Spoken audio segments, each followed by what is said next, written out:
Vladimir Putin and his cronies have been trying to tell a story about the Ukraine war.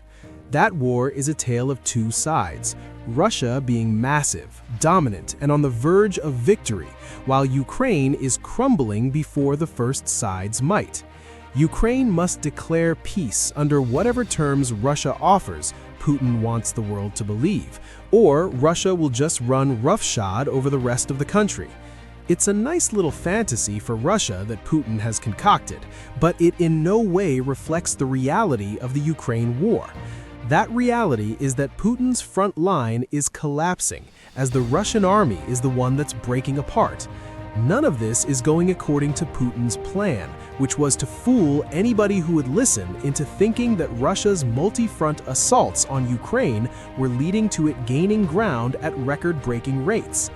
The falls of several cities, including Pokrovsk, Seversk, and Kupiansk, have been claimed by Russia, several on the eve of U.S. envoys traveling to Moscow earlier in December. Those claims were all designed to feed into a false narrative that Russia is on the front foot, and all Ukraine can do is try to weather the non-stop storm as its defenses falter. What's really happening is that all three of those cities still stand. Ukraine is even gaining ground in some of them. Russia is trying to build this false narrative of constant advancement because Putin believes that the leverage such city captures provide can make him a powerhouse in peace negotiations.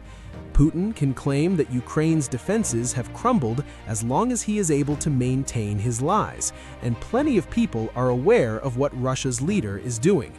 One of those people is Colonel Yano Mark, who is the Estonian Defense Forces Chief of Staff.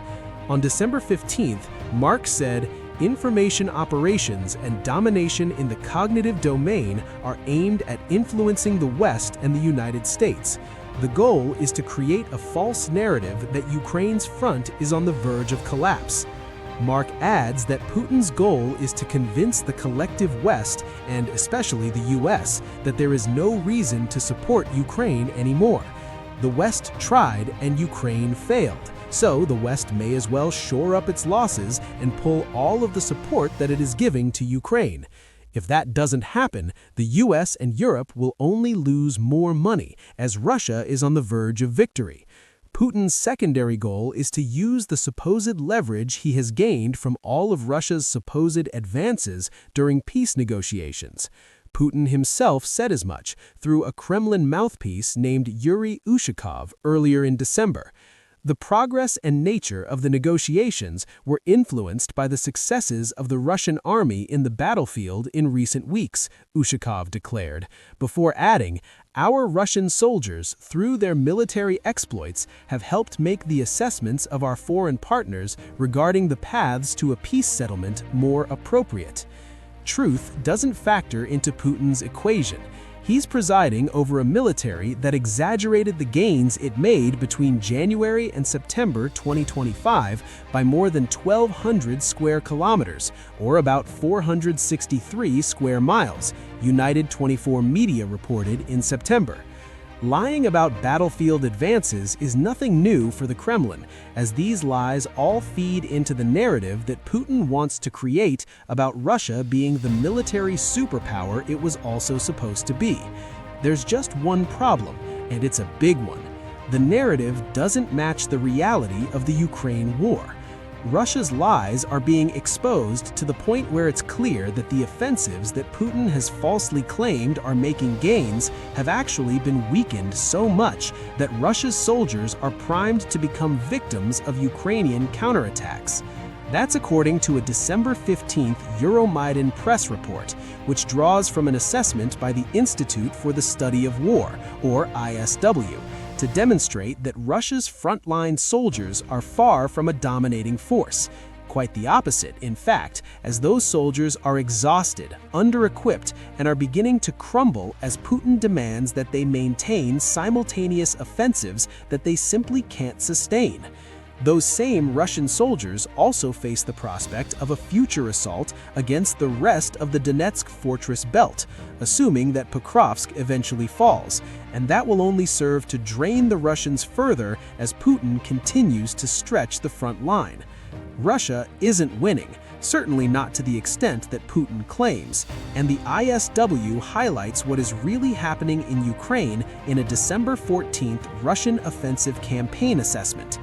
Russian forces will likely continue to struggle to maintain the Kremlin's desired multi-pronged offensive operations in different operational directions due to the long-term materiel and manpower costs of such operations, the ISW says of Russia's current claims of domination across multiple fronts as well as its future plans in Ukraine. The Institute also reports that Ukraine's constant long-range strikes against Russia's oil sector and military infrastructure inside Russia have played a role in the weakening of Putin's offensives. However, as important is the fact that Russia is stretching itself too thin across multiple fronts to maintain what it's attempting to do for much longer. Nowhere is this clearer than in the battles for the Ukrainian settlements of Oleksandrivka and Huliaipole. In both of those regions, the units that Putin has commanded to take the settlements are stretched to the point of breaking, and they will only have any chance of success if they're reinforced with soldiers that Russia can't send their way. The ISW highlights an assessment conducted by the Ukrainian military observer Kostyantin Mashovets, who says that it's the Russian Eastern Grouping of Forces, or GOF, that is operating in these two directions. The GOF will need to regroup or receive troops and materiel reinforcements from other operational directions in order to continue offensive operations in the Huliaipole direction. There are only two ways that this could happen. Putin has the option of narrowing the front line, though doing so would shatter the narrative that he is trying to create. Ukraine can't be the country that is collapsing across all fronts when it is Russia that is narrowing the combat lines. The incongruity would be enough for Putin's paper-thin lies to be exposed for what they are, so it's unlikely that there will be any narrowing. Russia's other option is to pull soldiers from other units, as the ISW explains. Mashovets assessed that Russian forces may redeploy some elements of the 36th CAA and the 29th CAA EMD, which are currently operating in the Oleksandrivka direction, to the 5th CAA's AOR over the coming weeks, the outlet says. Of course, the issue here is obvious. Putin would be robbing Peter to pay Paul. In other words, Putin has to further weaken Russia on the Oleksandrivka front if he wants to maintain the strength of Russia's current assaults in the Huliaipole direction.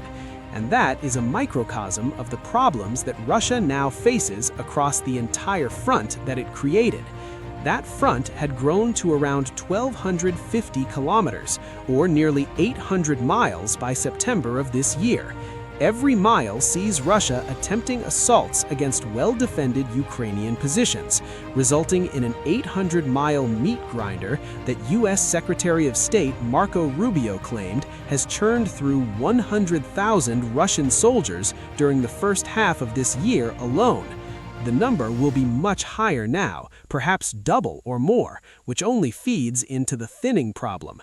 Russia can't keep losing soldiers at this kind of rate while maintaining such a massive front line. Something has to give. Putin isn't going to accept that, which has resulted in the false narrative that the Kremlin is spreading. Dagans called this narrative for what it truly is in a December 15th article, where it said that Russia has been reduced to demanding the territory that it wants from Ukraine because it knows that it can't take that territory by force. A sharp increase in troops and equipment would be needed for Russia to turn what are still very limited advances into operational success, and neither is forthcoming at anywhere near the rate that Russia needs. Russia could achieve operational success in isolated areas by narrowing the front line, as mentioned earlier, but doing so would undercut the Russian narrative and could also offer more opportunities for Ukraine to both reinforce defenses and launch counterattacks. Russia is in a no-win situation here, and that situation has arisen due to several issues, of which Putin's intense desire to prop up a narrative that isn't reflective of the battlefield truths is just one. Another of Russia's issues, and one we just hinted at, is that their logistics networks aren't holding up inside both Ukraine and Russia. Logically, a lack of logistics means supply lines crumble, which manifests in the troop and equipment shortages that we've already touched upon. Let's revisit Kupiansk for a moment. You may remember that city as one that Russia claimed to fully control just days before Putin was set to meet US envoys in Moscow. That makes Kupiansk a key part of the narrative that Putin is pushing.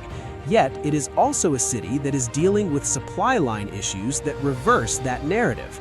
On December 14th, the Kyiv Independent reported that Ukraine's 429th Separate Drone Regiment, or which is also known as the Achilles Regiment, confirmed the destruction of a pipeline that Russia has been using to transport soldiers and equipment to Kupiansk.